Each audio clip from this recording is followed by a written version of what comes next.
so wild. How do you feel? I don't know. I don't know. Whoa, whoa.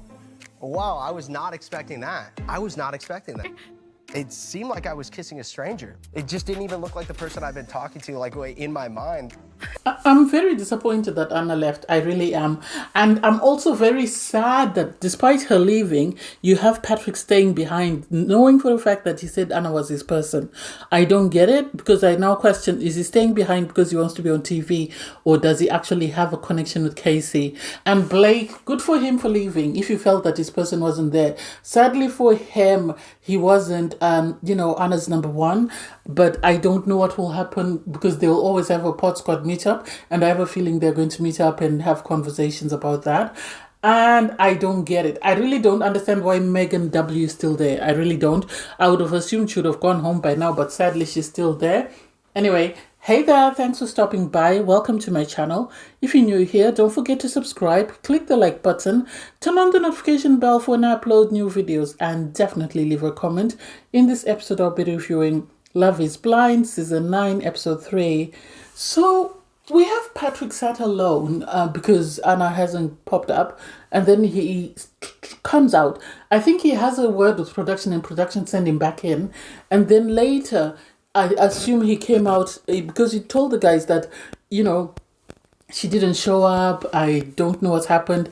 The guys were also trying to find out. You could see he was broken. He was devastated that she left. But I think he was trying to put on a brave face, because it doesn't make sense why he would stay there. I would have packed my bags and gone home. But I think his intention was always to go there, be on the show, and find his person. And so he won't stop until that happens. You have him sort of questioned that I think she had another connection, but he doesn't understand why she's left. He says she was his number one, Casey was his number two, and so now he's trying to see what's going on with Casey and see if there is any need to continue to explore that. And personally, I think he should have gone home.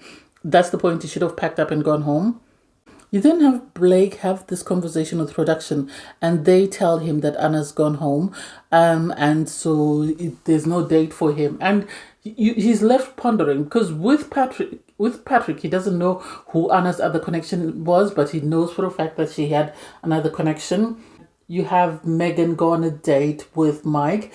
They talked about nutrition and how healthy they want their children to be.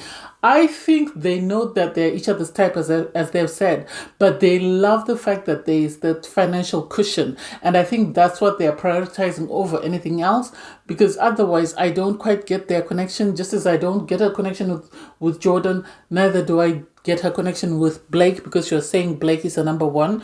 You then had Mike sort of bring up, the fact that Jordan, there's a guy in the pods who's got a child who's got diabetes. I had a friend who had diabetes, but he changed his lifestyle, and that he was able to get rid of that. But certain people can't, and it's like he's trying to suss out to see what's going on, to see if she'll own up and say that's my other connection. So I didn't quite get it. You then had Mike talk about the fact that, he's still friends with his exes. She said she's not friends with her exes. And so she doesn't quite understand that. He brought up that, he is in love. And I don't know. I really don't know how serious that is. I feel like Megan and the guys are just playing this game of catch, of trying to be on TV for as long as possible. So they're coming up with these unnecessary conversations. After her date with Mike, she goes on a date with Jordan. They talk about lifestyles, that their lifestyles, they don't align. They used to pursue. Well, you had Jordan say he's materialistic, even though he doesn't come across that way. He likes, name brands like on clothes and stuff, or eating fancy foods. And it's like, oh my God, why is he trying to say all this? Is he just trying to be... I have a feeling Jordan wants to be on TV. So he's using his son for empathy. And then he's talking about all the other things to try and keep her hooked and keep her interested. Because he spoke about his vasectomy. And it's like, you've already spoken about it. So I don't know why you keep bringing it up. There was a conversation about reassurance and, wanting positive affirmations to make sure that there was something there. And so... you had Megan say she was going to write him off, but after their conversation, something switched. The something that switched was the fact that he started talking about wealth, and that's what she loves, and that's why she felt that way. You have Blake have a conversation with producers and say, he's really not feeling it. He wants to go. On the other side, Megan W is busy saying Blake is her number one. So he has a word with production, and then we have a message to say he left. He chose not to say goodbye. And Megan goes for her date with Blake, and there's no one there. And it's like people are now making it a habit, or maybe it's production who are really enjoying allowing these people to sit there and look like, geniuses when their partner is not there. At least they could save them the hassle of that. The reveal for, Joe and Madison for me left me questioning quite a number of things. Does this man really like her, or does he like the idea of who she is?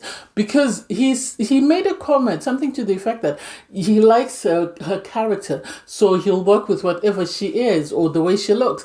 And it's like, what did he expect? Did he expect a little Jessica from seasons ago or what?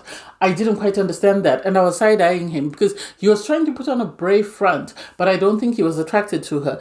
Because he walked out, they saw each other, went and sat down, started having a chat and drinking their wine and then champagne, and then he thought, oh crap, I haven't proposed. Then they went out, he proposed, and then they went back in. And personally, I don't think there's an attraction there. I don't think so. I don't see them saying yes on wedding day. That's if they get to wedding day, because I feel like this guy just wanted to be on TV and she's his opportunity. Had she looked amazing, maybe he would have pushed it.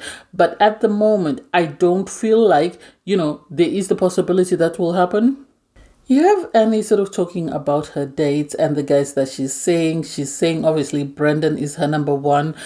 She continues to give him assurance. She continues to give him positive affirmations to say how much she really likes him. And he was very standoffish. I don't think she's his number one. I don't know who his number one is, but I don't think she's his number one. Because they talked about obsession, about being obsessed with your partner, blah, blah. And she seemed to be doing the more of sort of chasing, and he was just there, just giggling and just smiling. So I don't get how she doesn't pick up on the fact that this guy, I don't think, likes her as much as she likes him, and she might be wasting her time, and it might actually be better for her to go home and look for somebody else. She then had her second date with Nick, and Nick, it was more sexual. I've said this before and I'll say it again. All her dates with Nick have been very sexual and very flirty. There's been no substance to it, so I don't get why they continue to have these conversations. She said he makes her feel comfortable. He gave her more assurance than actually Brendan, and just she's saying Brendan is her number one. I don't know whether it's because she likes the chase. He spoke about relocation, that if need be, because with his job he can work remotely. He's happy to sort of move across and sort of be with her. And it's like, I don't know. I really don't get it. Am I the only one who's noticed that it seems like the guys are playing stupid games with Edmund? They're sort of using him like their guinea pig and sort of mocking him to some extent. The fact that he was talking about the fact that he used to be a sprinter, and then they were sort of getting him to sort of imitate, about to take off for a sprint. The fact that he's very hyper, to me, it seems like production are sort of leaning more into that. And if on wedding day he or Calibra doesn't say yes, then that's the reason why, because he's too hyper.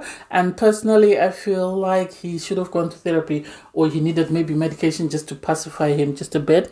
They went on their date. They spoke about the fact that they both used to be into athletics.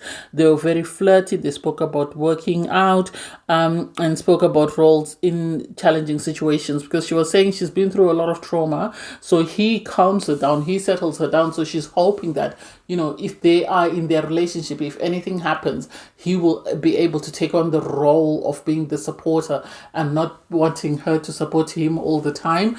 That's the impression that I got from their chat. She read these notes to him. It was really sweet. She talked about her feelings, her trauma, and then he proposed. She accepted the proposal. Am I surprised? No. Because we've only ever seen the two of them chat. We haven't seen them chat with anybody else. So I'm not surprised that she said yes. And, he proposed. Patrick Patrick for me is just there to be on TV at this point. I think with Anna he had a great connection, but I think at this point, because he was saying that, you know, he and Casey, she was his number 2, but they align on a lot of things, you know, and he wants to make sure that he finds his person. So he's going to do everything within his power to find his person, because this is what he came for onto the show.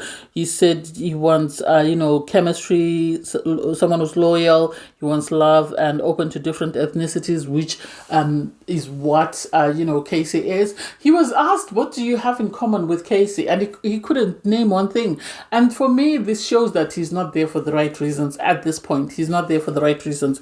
They went on their date with Casey, and it was, I don't know. I struggled because, you know, she was saying she needs reassurance. She's been through a lot of heartbreaks, so she needs reassurance. He's not as vocal or as lively as he is with Anna. So it makes it difficult for me to understand. I know different people do bring out different sides of us, but I don't know whether this is his person and his situation, because he's already said Anna was his person, or he thought she was his person. So I think they're just there just to be on TV at this point. He then had Jordan come out from his date, and he was talking about his date with Megan, and you had Mike sitting and listening, and everybody else was listening. And then once Jordan finished his chat, you then had Mike sort of mimicking to Patrick that, oh, I'm in a life triangle with him, because Jordan was excited because he thought that Blake was Megan's only other connection. So you felt like the competition was out of the way, so it was up to him to decide what he wanted to do. Whereas for Mike is smarter than that, and I think because of age, he's able to sort of be more reserved. But then the petty side of him came out when he went on his date. You then had Jordan go on a date with Megan, and they spoke about past relationships. And I personally don't agree with the way he spoke about his exes, including the mother of his child, because at the end of the day, his child is going to watch that. I feel like he should have been more cautious. Yes, he said, yes, he's got a child with his ex, but still he doesn't feel he's had a more stable connection than he has with Megan. And it's like, you're trying to impress Megan, yes, but be mindful of what you're saying, because when you leave the pods, this could backfire. This could sort of bite you in the backside, because the mother of your child might say, how dare you go on TV and say all these negative things. So I don't get why he felt it was genius enough, you know, for him to say that. After the conversation in the guys' lounge, you had Mike go on a date with Megan. And so when Megan walked in and she was calling, hello, hello, you had Mike keep quiet for a bit. And then she was panicking. I think she thought, oh my God, he's gone. And then he said, oh, did you think I'd stood you up again? I understand you've been stood up. She then said, yes. He then tried to suss out from her who her other connection was, and eventually she owned up and said, okay, my other connection is with Jordan because Blake is gone. And it's like, I don't get why he said that. I really don't, because it's now appearing as though it's a game, and I don't get why Mike would feel the need to. You should have continued on the higher ground. Anyway, they spoke about their exes, and the fact that their connection is similar to past relationships, or they understand. Megan was saying, I understand we are each other's type, and so I am worried because my goal was to move away from my type. So I'm worried that will things work out since you are my type, or will things go left? Megan likes the idea that this guy's got money. Mike likes the idea that Megan's got money. That's the only connection that they have. I don't think romantically. We haven't heard them say anything of substance. I haven't actually heard Megan say anything that I'll think, oh my God, she's got a strong connection with this person. I feel like she should go for this person. So I think it's just them wanting to be on TV. That's more or less the impression that I get. We then move on to the next reveal. So in the next episode, we'll have Calibra and Edmund go have their reveal. I hope he really pacifies himself. I hope he doesn't get too hyper and sort of throws her off. I can't wait to see that reveal. Anyway, thanks guys for watching. Please don't forget to like, share, comment, and subscribe. Click on the link in my video to watch my review from episode 2. Bye everyone.